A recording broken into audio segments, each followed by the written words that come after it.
Namaste. My name is Todd Norian, and I'm the founder of Ashaya Yoga. Welcome. It's great to meet you, great to see you.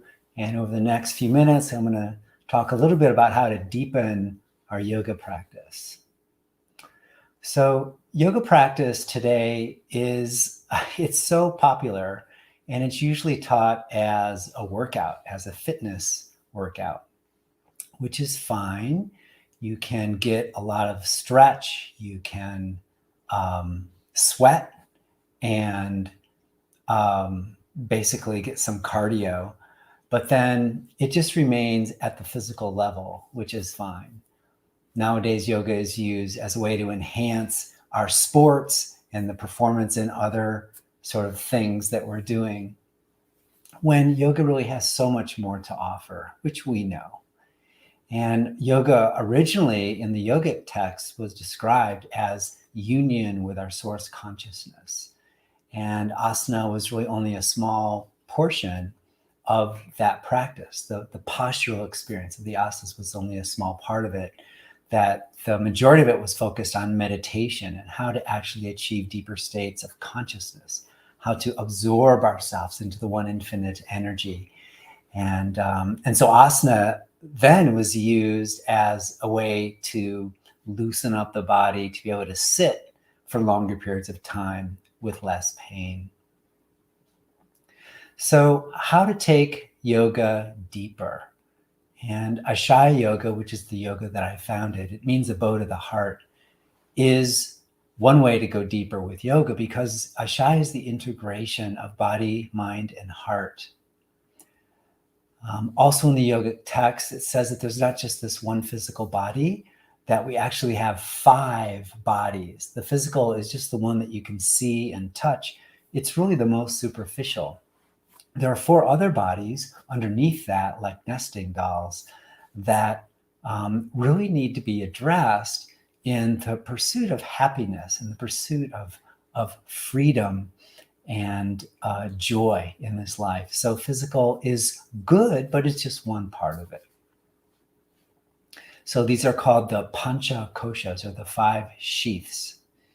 And Ashaya addresses all 5 sheaths through meditation, pranayama, relaxation, mantra chanting, as well as asana. In addition, the yoga practice in Ashaya is therapeutic, and it's sourced or grounded in the 5 elements: earth, water, fire, air, and sky. And so the yoga is there not just for, physical flexibility, but it's really how to organize and balance the 5 elements. We do this through the 4 essentials, which is open, engage, align, and expand. And how to actually begin to embody the infinite space of the sky, to be able to have the solidity and the steadiness of earth, to be able to flow through life like water. Water flows around obstacles, and to have the fire of inspiration, to have passion in whatever it is that we're doing, so that we can expand and bring more light onto the planet. And so just that in and of itself is the way to take on a yoga practice that takes you much deeper than just the physical surface of it. In addition, when you align your body and you align with the 4 essentials and the 5 elements, you line yourself up so you have the optimal balance of freedom and stability in your joints. It becomes very therapeutic.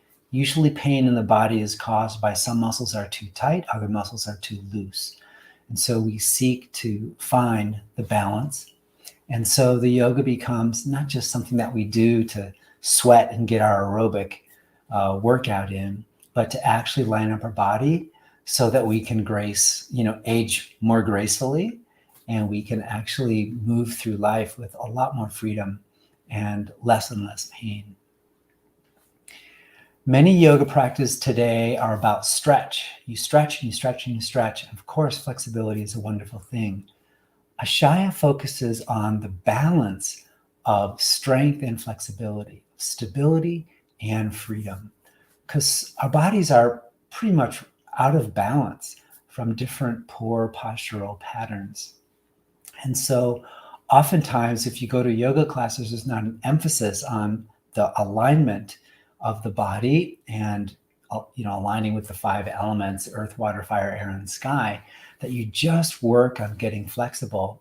And the weak muscles keep getting weaker in those types of classes. So in Ashaya, we use a way to stretch the body called eccentric contraction, which is gaining a lot more popularity today, including on a lot of the sports teams, that the coaches are finding that when you engage a muscle and stretch it, it's much more supportive for the joints and you get an even better stretch. So what Ashaya gives you is not only flexibility, because that is important, but also the stability of the body. So let's say you have hypermobile joints like hyperextended knees, hyperextended elbows, or spine. And if you do yoga for flexibility only, those hypermobile joints keep getting more mobile, which causes a lot of problems. So what we learn to do is to change the pattern of hyperextending the joints by building up the muscles that are not doing their job to create the boundary and the stability in that joint so it can stay healthy. So it's really quite an incredible therapeutic process. So all these are ways to deepen the practice. And then one of the other ways, which I think is really the most important aspect of Ashaya, is that it's an integration of body, mind, and heart.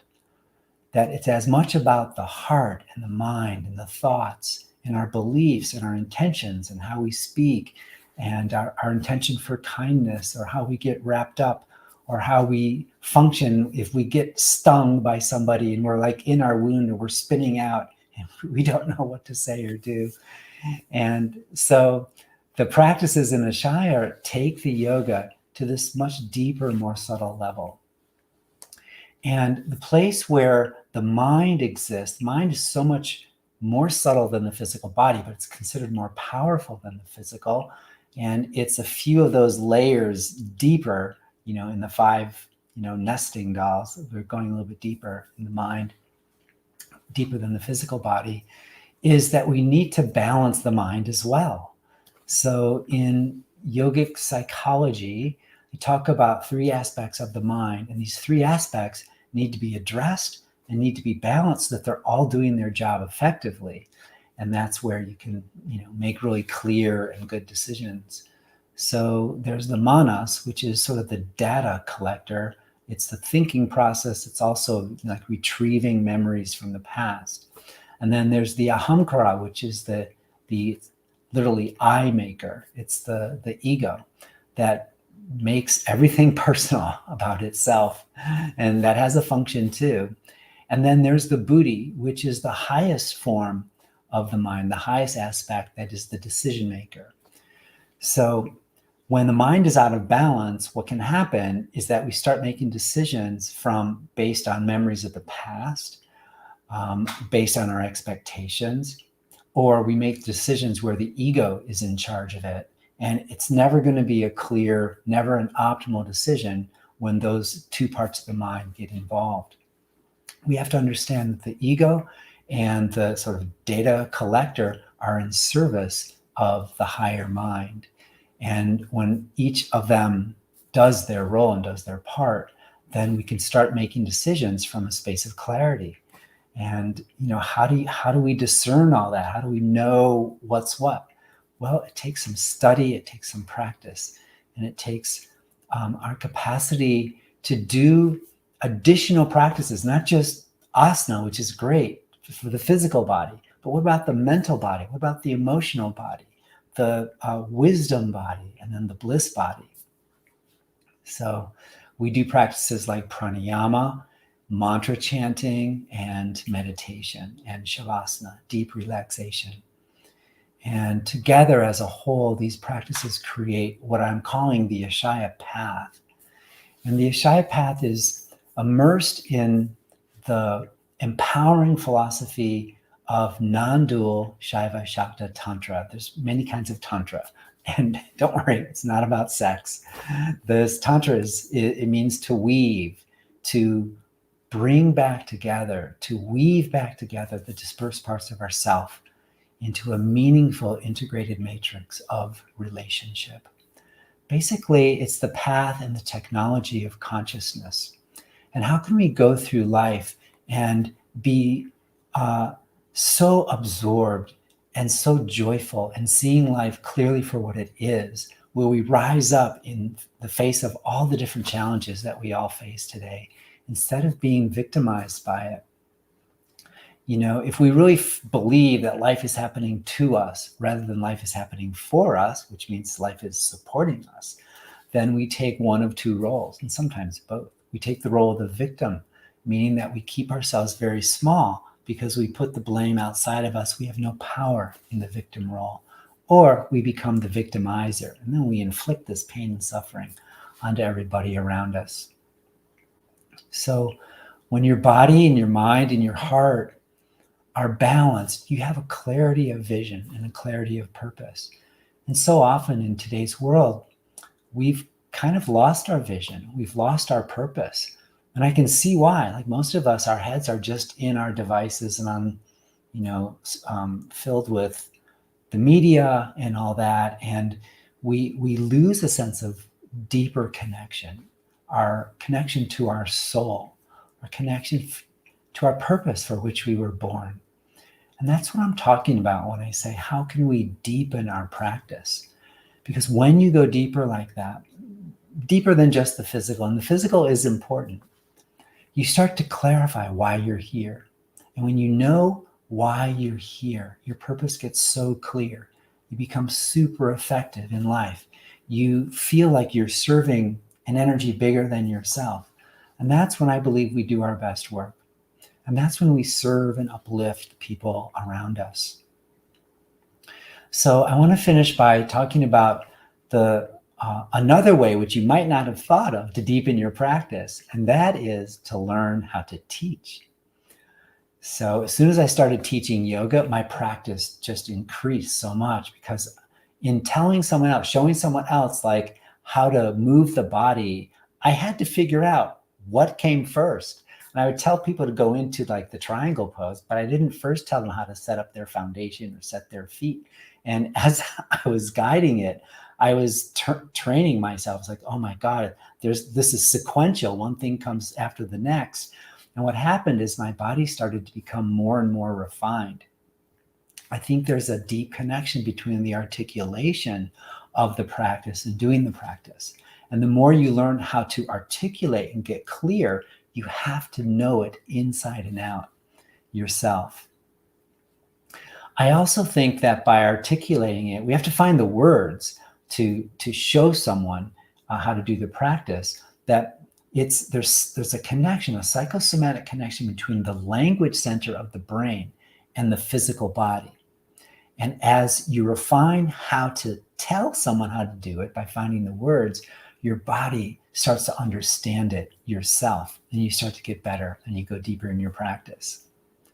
Another reason why teaching deepens your practice is because in caring more about other people, it deepens our appreciation of ourselves and of the practice and the benefits of it. And it's so nice to guide someone in a class, and then at the end of the class, they say, oh my God, that was a wonderful class. I feel so much better inside. And how that can make us feel is like we really did something great. So this is to say that I've developed a course called the Ashaya Path Teacher and Leadership Training. It's coming up in January. And one of the ways to deepen your practice is to actually become a teacher. And I've set up the training in two parts. There's the Ashaya Deepening, which is 38 hours in the beginning, and Ashaya Awakening, which are all the teaching methodologies that come after that.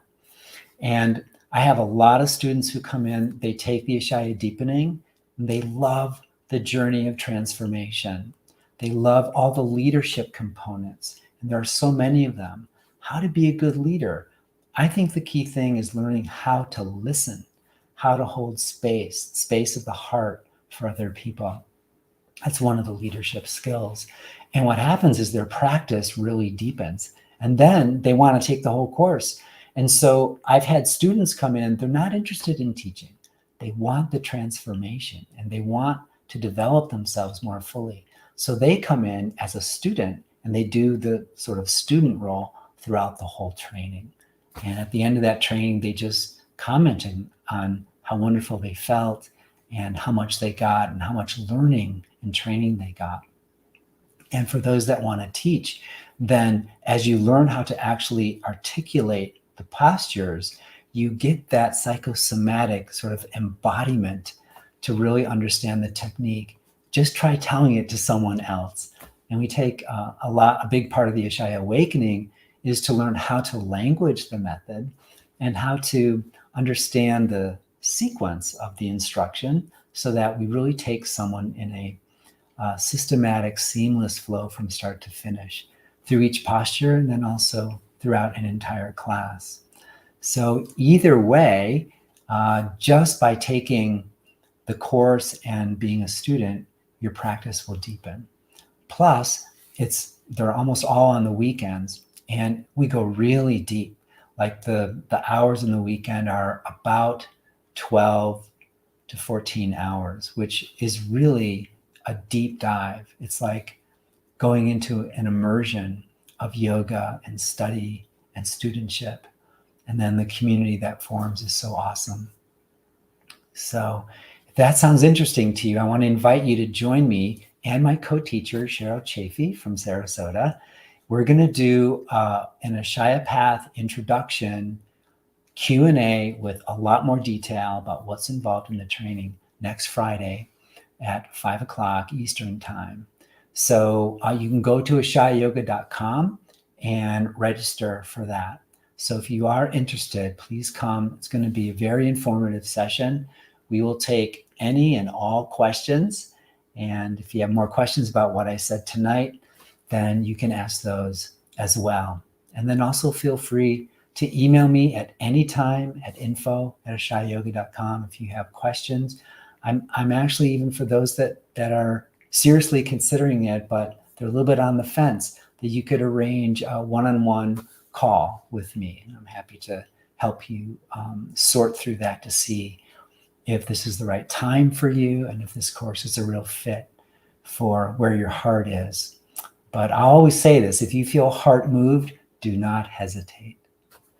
So I hope you choose to deepen your practice, and thank you for your time. Thanks for being here.